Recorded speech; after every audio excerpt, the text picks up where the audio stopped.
আমি কেঁপে উঠলাম যখন বর্ষার পানিতে রাস্তা ডুবে গেছে। ছেলে রাহুল স্কুল থেকে ফিরছিল। আমি দরজায় দাঁড়িয়ে। হঠাৎ দেখি সে রাস্তার পানিতে পা পিছলে পড়ে গেল। কিন্তু সন্ধ্যায় চা খাওয়ার সময় যা ঘটল তাতে আমার সমস্ত শরীর হিম হয়ে গেল। সেদিন আকাশ থেকে ঝমঝম করে বৃষ্টি পড়ছিল। আমি বারান্দায় দাঁড়িয়ে রাহুলের প্রতীক্ষা করছিলাম। স্কুল থেকে ফেরার সময় হয়ে গেছে। দূর থেকে দেখলাম রাহুল আসছে, স্কুলের ব্যাগ মাথার উপর তুলে ধরেছে বৃষ্টি থেকে বাঁচতে। কিন্তু রাস্তায় পানি জমে গেছে। সে সাবধানে হাঁটছে। হঠাৎ দেখি রাহুলের পা পিছলে গেল, সে পানিতে পড়ে গেল। আমি ছুটে গেলাম তাকে ধরতে। রাহুল! আমি দৌড়ে গিয়ে তাকে ধরলাম। দুজনেই পানিতে ভিজে গেলাম। রাহুলকে টেনে তুলে বাড়ির দিকে নিয়ে চললাম। সাবধানে মা। রাহুল আমাকে সাহায্য করতে চাইল। আমরা দুজনে ভিজে স্যাঁতসেঁতে অবস্থায় বাড়ি ফিরলাম। যাও স্নান করে এসো, আমি বললাম। উষ্ণ জলে না হলে ঠান্ডা লেগে যাবে গু। রাহুল স্নান করে এলো, আমিও। সন্ধ্যায় আমরা দুজনে চা খেতে বসলাম। বাইরে এখনো বৃষ্টি পড়ছে। জানলার কাছে বৃষ্টির ফোঁটা পড়ছে ঝমঝম করে। মা, রাহুল হঠাৎ বলল, আজ তুমি আমাকে ধরে ফেলেছ আমি পড়ে যাবার আগে গু। হ্যাঁ, আমি হাসলাম। কি করব, মায়ের প্রবৃত্তি গু। এভাবেই তুমি আমাকে সারা জীবন ধরে রাখো। রাহুল আমার চোখের দিকে তাকাল। অবশ্যই, আমি বললাম, ভাবি সে একটা আবেগপ্রবণ কথা বলছে মাত্র। মা, রাহুল আমার হাত ধরল। আমি তোমাকে ভালোবাসি উ। আমিও তোমাকে ভালোবাসি বাবা, আমি উত্তর দিলাম। না মা, রাহুল মাথা নাড়ল, আমি তোমাকে আমার স্ত্রী হিসেবে পেতে চাই। বিয়ে করো আমাকে গি। বৃষ্টির ছাটে জানলার কাচ ভিজে উঠল। আমি কাপ হাত থেকে নামিয়ে রাখলাম। আমার সমস্ত শরীর শিরশির করে উঠল। রাহুল! আমি বিশ্বাস করতে পারছিলাম না। হ্যাঁ মা, সে আমার চোখের দিকে তাকিয়ে রইল। আমি তোমাকে ভালোবাসি, প্রেমিক হিসেবে গি। এটা ভুল। আমি চেয়ার ছেড়ে উঠে দাঁড়ালাম। তুমি আমার ছেলে। এটা ভুল কেন মা? রাহুল শান্তভাবে জিজ্ঞেস করল। আমরা দুজনেই পূর্ণবয়স্ক। আমরা দুজনেই মুক্ত উ। না, এটা বিকৃত, আমি বললাম। তুমি আমার সন্তান। আমি তোমাকে জন্ম দিয়েছি। এটা কখনই সম্ভব নয়। কিন্তু মা, রাহুল উঠে আমার দিকে এগিয়ে এলো, আমাদের ভালোবাসা তো কোনো অপরাধ না। আমরা দুজনই একা। আমরা কেন একে অপরকে সুখী করতে পারব না? আমি পিছু হটলাম। দূরে থাকো আমার থেকে। বাইরে বৃষ্টি ক্রমে তীব্র হচ্ছে। একটা বিদ্যুৎ চমকে উঠল, ঘর আলোকিত করে দিল এক মুহূর্তের জন্য। সেই আলো আমি দেখলাম রাহুলের মুখে একটা অদ্ভুত হাসি। এই গল্পটি সম্পূর্ণ শুনলে আপনাদের পানি অটোমেটিক বের হয়ে যাবে, সো যত দ্রুত সম্ভব হাতের কাছে টিস্যু নিয়ে বসে পড়ো। বিছানার চাদর যেন নষ্ট না হয় সেটা সম্পূর্ণ খেয়াল রাখার অনুরোধ জানিয়ে গল্পটি এখন শুরু করব। তার আগে সর্বশেষ অনুরোধ, দয়া করে এমন পানি বের করার গল্প নিয়মিত শুনতে আমাদের চ্যানেলটি সকলেই সাবস্ক্রাইব করুন। ধন্যবাদ। হ্যালো বন্ধুরা, আমার নাম অনিতা সরকার। আমার বয়স ৪২ বছর। আমার স্বামীর নাম মহিন্দর সরকার, বয়স ৪৫ বছর। আমাদের ২ সন্তান, বিকাশ আর কণিকা। বিকাশ ১৯ বছর বয়সী, কলেজে পড়ে। কণিকা ১২ বছর বয়সী, স্কুলে যায়। আমাদের থাকা হয় কলকাতার একটি পুরনো বাড়িতে। বাড়িটা আমাদের পরিবারের ৩ পুরুষ ধরে চলে আসছে। দেখতে অনেকটা কলোনিয়াল স্টাইলের। লাল ইটের দেয়াল, উঁচু ছাদ, প্রশস্ত বারান্দা, সামনে বাগান, সবই আছে। কিন্তু পুরনো বাড়ি তো সব সময় কিছু না কিছু মেরামতের প্রয়োজন হয়। সেদিন সকাল থেকেই বৃষ্টি নেমেছিল। অবিরাম ধারায় পড়ছে বৃষ্টির জল। জুলাই মাসের মাঝামাঝি, বর্ষার পুরোদমে আগমন। আমি বাড়ির কাজকর্ম সেরে জানলার পাশে বসে বৃষ্টি দেখছিলাম। বিকাশ কলেজে গেছে, কণিকা স্কুলে। আর মহিন্দর অফিসে। একা বাড়িতে থাকার সময় সব সময় অদ্ভুত লাগে। ৩ পুরুষ ধরে চলে আসা বাড়ি, কত কিছু দেখেছে এই বাড়ি। মাঝে মাঝে মনে হয় দেয়ালগুলো কথা বলে। পুরনো আসবাবপত্র, কাঠের মেঝে, সবকিছুই যেন ইতিহাসের সাক্ষী হয়ে আছে। আজ সকাল থেকে একটা অস্বস্তি বোধ করছিলাম। বাইরে বৃষ্টি, ভেতরে নিস্তব্ধতা। ঘরে রেডিও বাজছিল, কিন্তু অদ্ভুতভাবে মাঝে মাঝে স্ট্যাটিক শব্দ হচ্ছিল। আমি উঠে গিয়ে রেডিওটা বন্ধ করে দিলাম। তখনই আমার চোখে পড়ল একটা চিঠি। ড্রয়িং রুমের টেবিলের উপর একটা খাম। আমি অবাক হয়ে গেলাম। আমি তো সকালে ঘর ঝাড়ু দেওয়ার সময় দেখিনি।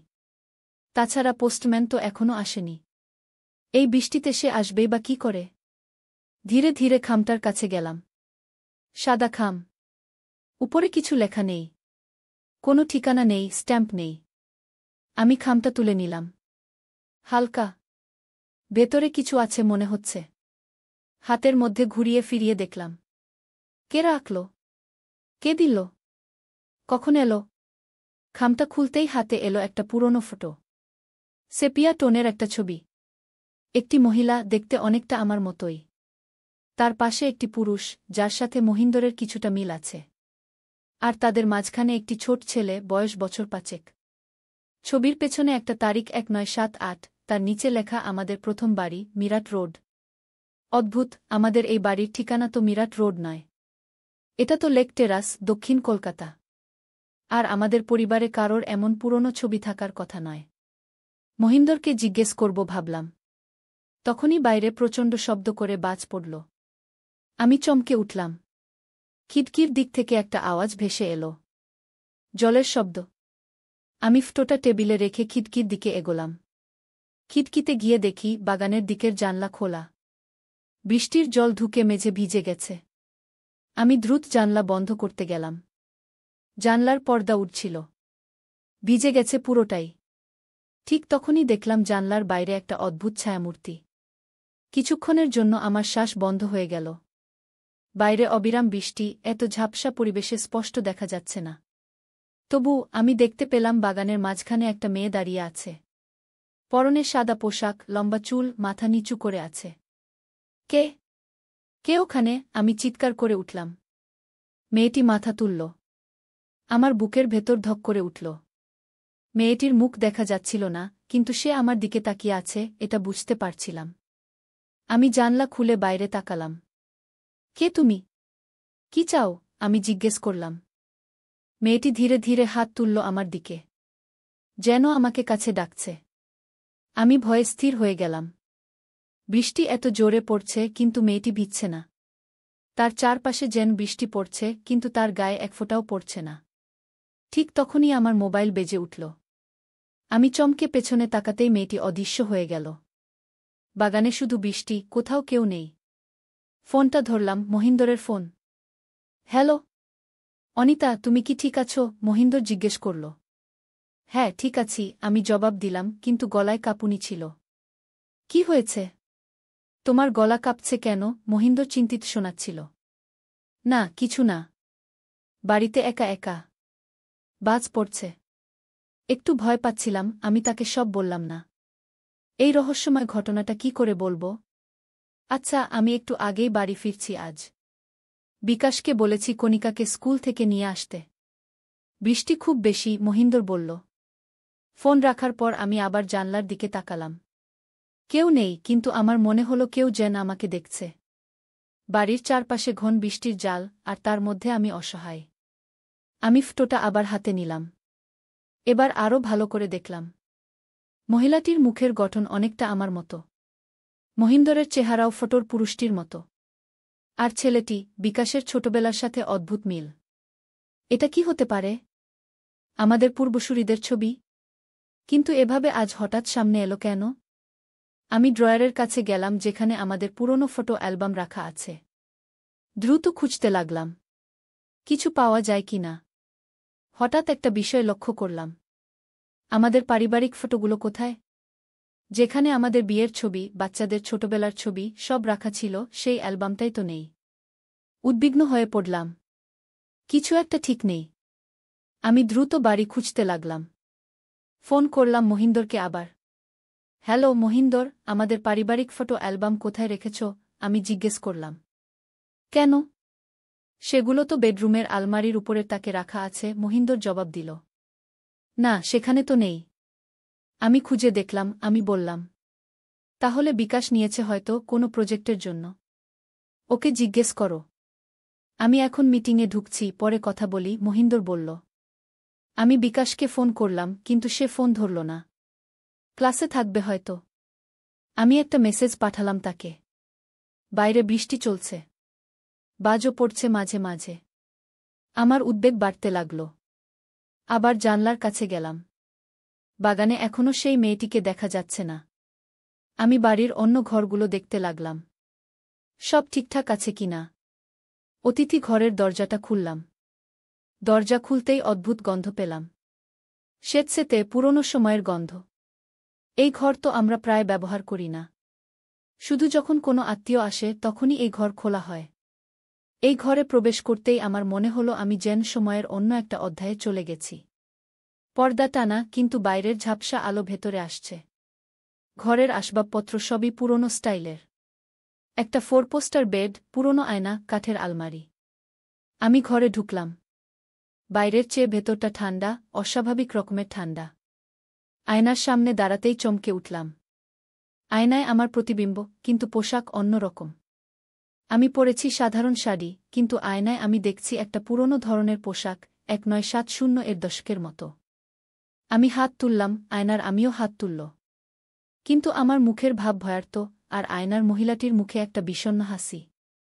আমি পিছু হটলাম। আয়নার মহিলাটিও পিছু হটল, কিন্তু তার মুখের ভাব একই রকম রইল। আমি আতঙ্কে ঘর থেকে বেরিয়ে এলাম, দরজা বন্ধ করে দিলাম। বুক ধড়ফড় করছে। এসব কি হচ্ছে? আমি কি পাগল হয়ে যাচ্ছি? নাকি আমাদের বাড়িতে সত্যিই কিছু আছে? তখনই টেলিফোন বেজে উঠল। ল্যান্ডলাইন। আমি ফোন ধরলাম। হ্যালো। প্রথমে শুধু স্ট্যাটিক শব্দ, তারপর একটা মহিলার কণ্ঠ, অস্পষ্ট, দূরের। আমাদের বাড়ি ফিরতে দাও। কে? কে বলছে? আমি জিজ্ঞেস করলাম। আমার হাত কাঁপছিল। তোমার বাড়ি নয়, আমাদের বাচ্চা ফিরিয়ে দাও। কে আপনি? কোনো বাচ্চা? কি বলতে চাইছেন আপনি? আমি জোরে জিজ্ঞেস করলাম। ফটো দেখেছ? আমরা আসছি। আমাদের বাচ্চা ফিরিয়ে দাও। লাইন কেটে গেল। আমি ফোন রিসিভার নামিয়ে রাখলাম। আমার হাত পা ঠান্ডা হয়ে গেছে। ফটোটা সেই সেপিয়া ছবি, যেটা হঠাৎ করে খামের মধ্যে এসেছিল। আমি দ্রুত বারান্দার দিকে গেলাম, যেখানে ফটোটা রেখেছিলাম। কিন্তু ফটো সেখানে নেই। আমি চারদিকে খুঁজলাম। রান্নাঘরে, বাথরুমে, বেডরুমে, কোথাও নেই। বাইরে ক্রমশ অন্ধকার নামছে। বৃষ্টি থামছে না। আমি জানলা দিয়ে বাইরে তাকালাম। সন্ধ্যা নামছে, আর আমি একা বাড়িতে, ভুতুড়ে ফোন কল, অদৃশ্য ফটো, আর অদ্ভুত মেয়ের প্রতিবিম্ব, সব নিয়ে। দরজায় শব্দ হল। আমি আতঙ্কে লাফিয়ে উঠলাম। কে? আমি জিজ্ঞেস করলাম দরজার দিকে এগোতে এগোতে। মা, দরজা খোলো, আমরা, বিকাশের কণ্ঠ শুনতে পেলাম। আমি দ্রুত দরজা খুললাম। বিকাশ আর কণিকা ভিজে জবজবে হয়ে দাঁড়িয়ে আছে। আরে বাবা, এত ভিজে গেছো কেন? আমি ওদের ভেতরে নিয়ে এলাম। স্কুলের সামনে অটো পাওয়া যাচ্ছিল না, মা, কণিকা বলল। দাদা আমাকে নিতে এসেছিল, ততক্ষণে বৃষ্টি শুরু হয়ে গেছে। যাও, দুজনেই কাপড় বদলে এসো, আমি বললাম। আমি গরম চা বানাচ্ছি গু। বাচ্চারা ভেতরে চলে গেল। আমি রান্নাঘরে গিয়ে চা বানাতে লাগলাম। কিছুক্ষণের জন্য আমি সেই অদ্ভুত ঘটনাগুলো ভুলে গেলাম। চা বানিয়ে ট্রে নিয়ে যখন ড্রয়িং রুমে এলাম, তখন বিকাশ আর কণিকা সোফায় বসে কথা বলছে। এই, তোমাদের চা। আমি ট্রে নামালাম। বিকাশ, তুমি কি আমাদের পারিবারিক ফটো অ্যালবাম নিয়েছ? বিকাশ অবাক হয়ে আমার দিকে তাকালো। না তো মা, আমি কেন নেব? আমি খুঁজে পাচ্ছি না কোথাও, আমি বললাম। আলমারির উপরের তাকে নেই? বিকাশ জিজ্ঞেস করল। না, সেখানে দেখেছি, আমি বললাম। আচ্ছা, তোমরা চা খাও। আমি আরেকবার খুঁজে দেখি গু। আমি চা দিয়ে উপরে চলে গেলাম। বেডরুমে ঢুকেই মনে হলো কেউ যেন ঘরে ঢুকেছিল। একটা অদ্ভুত গন্ধ পাচ্ছিলাম। পুরনো আতর, যেটা আমি ব্যবহার করি না। আমি আলমারির দিকে তাকালাম। উপরের তাক।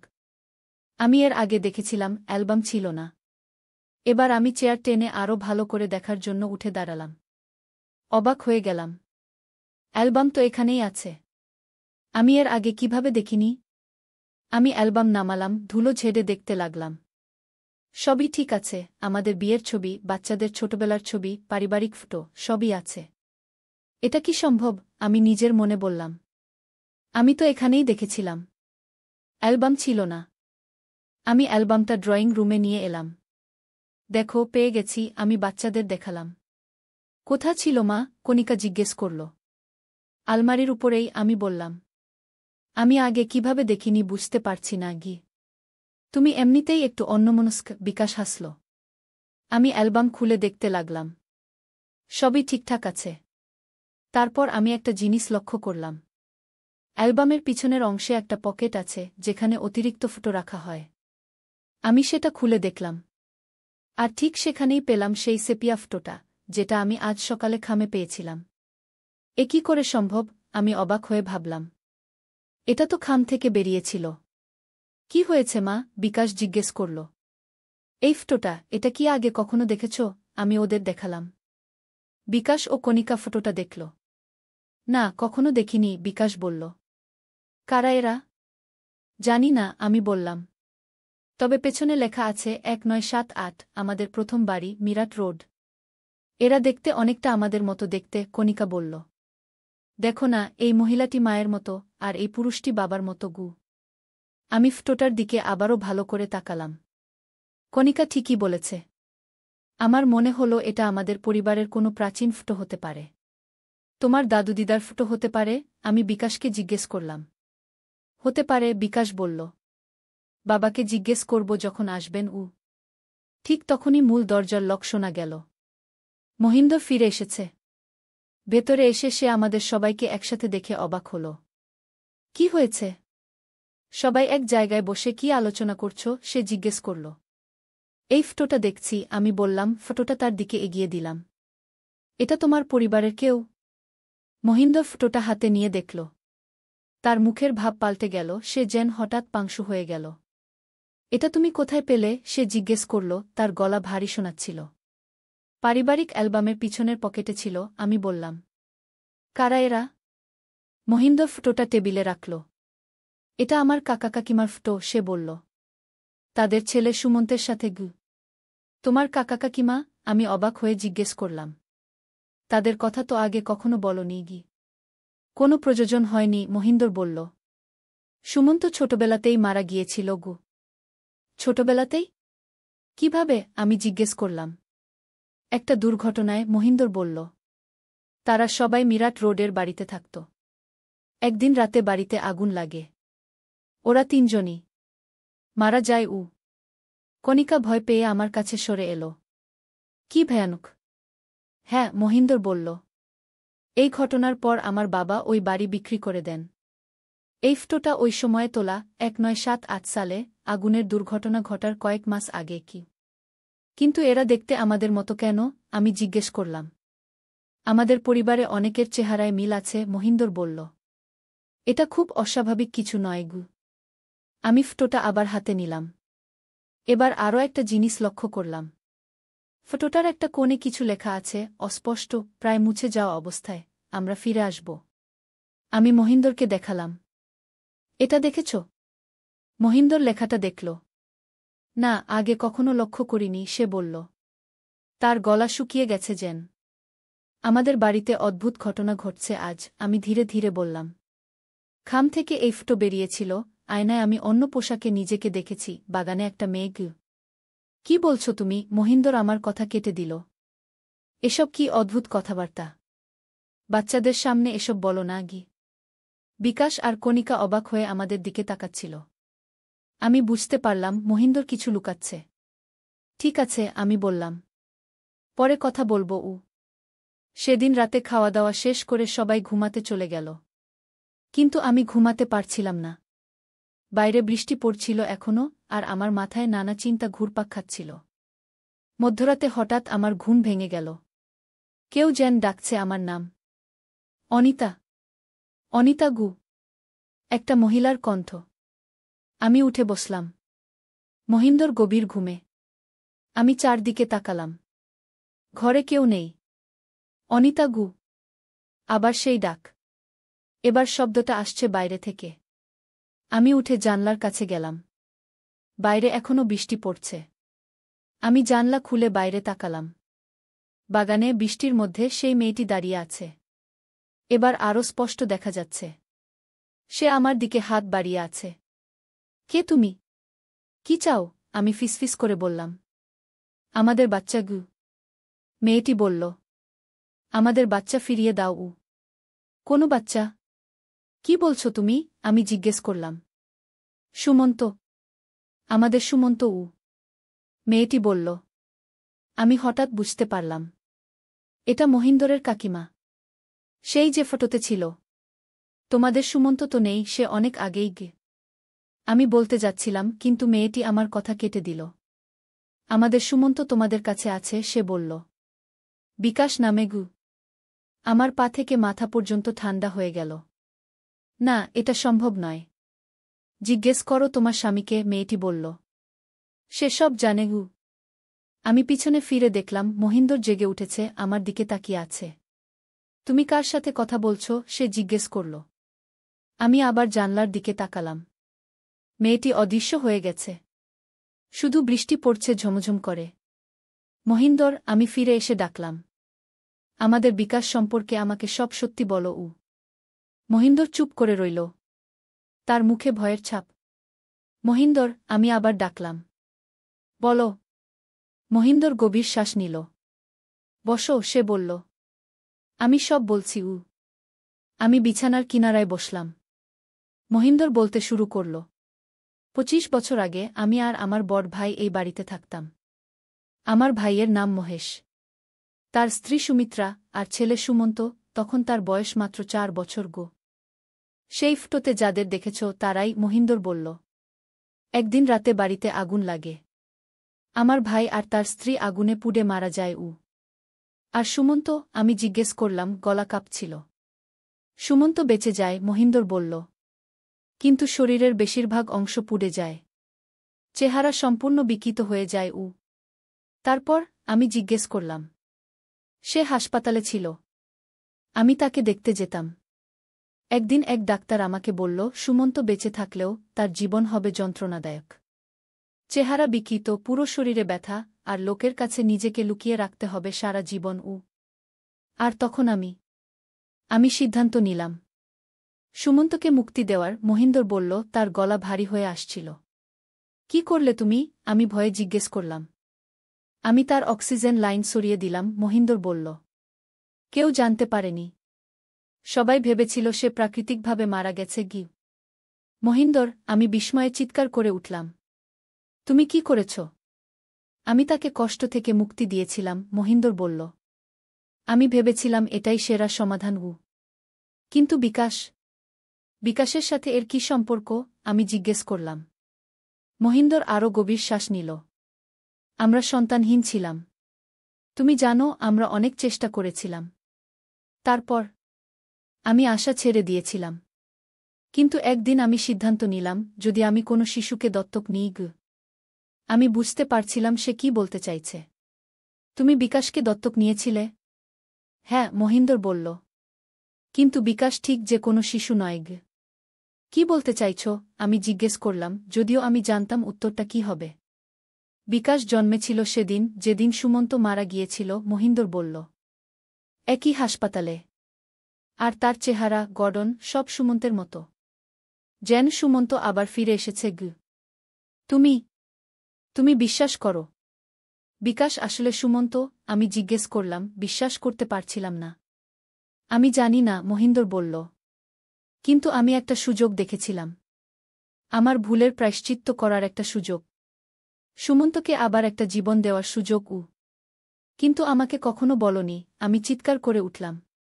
আমি বিকাশকে নিজের সন্তান হিসেবে মানুষ করেছি, আর তুমি আমাকে মিথ্যে বলেছ। আমি জানতাম তুমি এভাবে রিয়াক্ট করবে, মহিন্দর বলল। তাই বলিনি। আমি তোমাকে হারাতে চাইনি গিয়ে। আমি উঠে দাঁড়ালাম। আর আমি ভাবছিলাম বাড়িতে ভূত ঘুরে বেড়াচ্ছে। মহিলাটি যাকে আমি দেখেছি, সে সুমিত্রা, তাই না? সুমন্তের মা, তোমার ভাইয়ের স্ত্রী? মহিন্দর চুপ করে রইল। এবং সে তার ছেলেকে ফিরে চায়, আমি বললাম। সে বিকাশকে ফিরে চায় উ।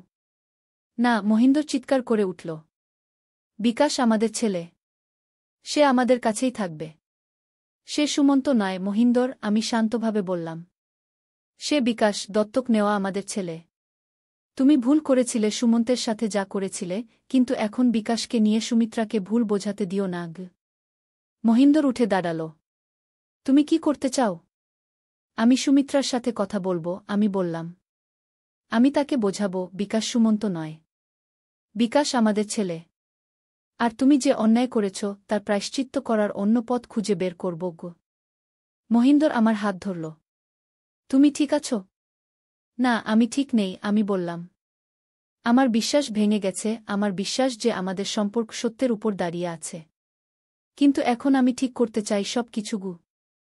আমি জানলার কাছে গেলাম আবার। বাগানে এখনো সেই মহিলা দাঁড়িয়ে আছে, বৃষ্টির মধ্যে। তুমি কি করবে? মহিন্দর জিজ্ঞেস করল। আমি তার সাথে কথা বলবো, আজই, আমি বললাম। তুমি আমার সাথে আসছ? মহিন্দর ইতস্তত করল, তারপর মাথা নাড়ল। আসছি। আমরা দুজনে নিচে নামলাম। ড্রয়িং রুমের মধ্য দিয়ে বাগানে যাবার রাস্তা। ঠিক তখনই আমরা দেখলাম বিকাশ দাঁড়িয়ে আছে জানলার সামনে। বিকাশ, আমি ডাকলাম। তুমি এখানে কি করছ? বিকাশ আমাদের দিকে ফিরল। ওই মহিলাটিকে দেখছিলাম, সে বলল। বাগানে দাঁড়িয়ে আছে বৃষ্টির মধ্যে গিয়ে। আমি আর মহিন্দর একে অপরের দিকে তাকালাম। বিকাশও সুমিত্রাকে দেখতে পাচ্ছে। তুমি তুমি তাকে চিনো? আমি সাবধানে জিজ্ঞেস করলাম। না, বিকাশ মাথা নাড়ল।